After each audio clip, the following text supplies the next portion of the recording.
हे बघ, हे क्लासवाले नाही कोणाच्या कनेक्शन मध्ये असण्याचं काही मला वाटत नाही काही कारण असावं. परंतु एक लक्षात घ्या की हे जे काही क्लास चालवतात ना, यांच्या अवाढव्य असलेल्या बिल्डिंग्स, त्यांच्या असलेल्या जाहिरातबाजी, म्हणजे राजकीय पक्षाचा मोठ्यातला मोठा नेता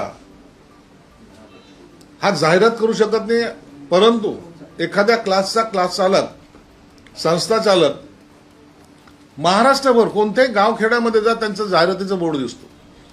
म्हणजे ही जी काही संपत्ती जमा करतायत ती खऱ्या अर्थानं त्या विद्यार्थ्याच्या फीजमधून आलेली ती पैसे संपत्ती असते. मग एवढा पैसा जमा करून अमाप जाहिराती, चॅनलला पहा तुम्ही, प्रत्येक चॅनलला जाहिराती असतात. अहो एवढा कसा करू शकतो सर्वसामान्य शिक्षक असलेला माणूस? याच्या पाठीमागे निश्चितच त्यांना एक बॅकिंग अशी असते. तुम्ही पाहिलं असेल दरवेळेला निकाल लागल्याबरोबर प्रत्येक वर्तमानपत्राचं एक फ्रंट पेज, आमच्या क्लासमध्ये किती निकाल लागला आणि किती फर्स्ट आले याची पेजभर जाहिरात असते. ही जाहिरात करणं हे त्या विद्यार्थ्याकडून वसुली करणं आणि जाहिरात करणं आणि स्वतःचा धंदा वाढवणं.